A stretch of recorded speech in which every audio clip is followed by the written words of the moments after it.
Yeah, Monica, we'll start with the good news, if you could call it that, regarding this situation here, is that the 12-year-old was taken to the hospital after being shot in the leg. Well, he's expected to be okay. This all happened here in this neighborhood on Detroit's east side. I'm here on Nottingham Street, which is close to 94 and Morang.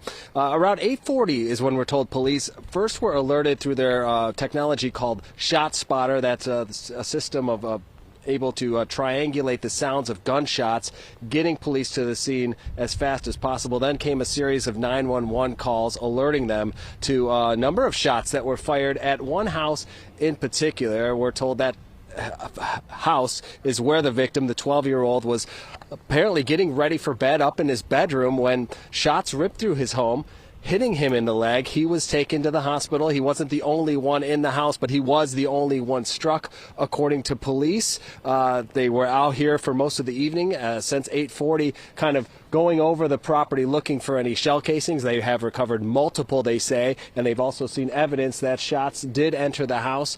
What they don't have is a description of who pulled the trigger, if this was a vehicle or if this was somebody walking by, and all of the lack of knowledge is frustrating police. We lost a 15-year-old to senseless gun violence just the other day in this precinct, and now we got a 12-year-old shot. Again, fortunately, he's going to be okay, but this is what I need the community to step up and tell us what's going on. I mean, it's senseless violence, cowardly acts, for probably absolutely no reason, but somebody takes a gun, indiscriminately fires into a home, and a 12-year-old is shot. And that definitely makes their work a lot more difficult, trying to find out who pulled the trigger when they really have little to go on. Again, that 12-year-old was shot in the leg. He was taken to a local hospital and is expected to recover. No other victims were reported in this case. Reporting live on Detroit's east side, Dave Spencer, Fox 2 News. Dave, do we know if there were any kind of security cameras on any neighboring homes that might have picked up the suspect, the car that was involved in this?